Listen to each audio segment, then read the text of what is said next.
મારું નામ જયેશ કૈલાસ પાટીલ છે. મેં આજથી 1 વર્ષ પહેલાં ક્રિકેટ રમતા પડી ગયેલો હતો. તો શરૂઆતમાં મારે જરાક પગમાં સૂજાવો હતો ને વળતો નહીં હતો. તો મેં 1-2 દિવસ કંઈ ઘરમાં શેક કરીને દવા બહારથી મેડિકલથી લીધી તો મારો સારવાર થઈ ગયેલો. પછી રૂટિન લાઈફમાં મારે દોડવામાં તકલીફ આવતી હતી, પછી ચાલવામાં તકલીફ આવતી હતી, પછી લાગતું હતું કે પગમાં થોડુંક કંઈક પ્રોબ્લેમ છે ને આમ થોડુંક અચકાતો આવતો હતો મનમાં કે કંઈક મારાથી બેલેન્સ નથી રહેતું હતું. તો બાઇક ચલાવવા મારે ફાવતું નહોતું. તો પછી મેં આવા થોડાક સમય આવ્યો ને પછી મને લાગ્યું નહીં હમણાં મારે બતાવવા જેવું લાગે છે. પછી મેં ડૉક્ટર મોહિત પટેલ સાહેબને મેં બતાવ્યો.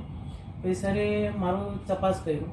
સરે મને કીધું કે એસીએલ લિગામેન્ટનો પ્રોબ્લેમ જણાઈ રહ્યો છે. પછી સરે સજેશન આપ્યું એમઆરઆઈ કાઢવાનું અને એક્સરે કઢાવવાનું. તો મેં એક્સરે અને એમઆરઆઈ કઢાવ્યું. તો સરે એમાં જોયું કે લિગામેન્ટનો ઇન્જરી છે અને ઓપરેશન કરાવવું પડશે. પછી મારું મેડિક્લેમ હતું. સર મને એમાં પણ બહુ હેલ્પ કરેલી.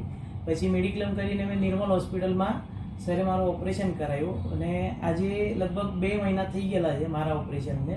ને આજે મેં ફરીથી દોડી શકું છું, ચાલી શકું છું ને બધી રૂટિન લાઈફ કરી શકું છું. અને હમણાં મેં જોબ પણ કરું છું. તો હમણાં મને આવું કંઈ લાગતું નથી કે મારું બેલેન્સ જાય છે કે હું જાય છે. મને હવે ખબર બી નહીં પડતી કે મારા પગમાં કંઈ હશે. તો મેં આજે નોર્મલ લાઈફમાં રૂટિનમાં પહેલાં જેવું જ ચાલું છું.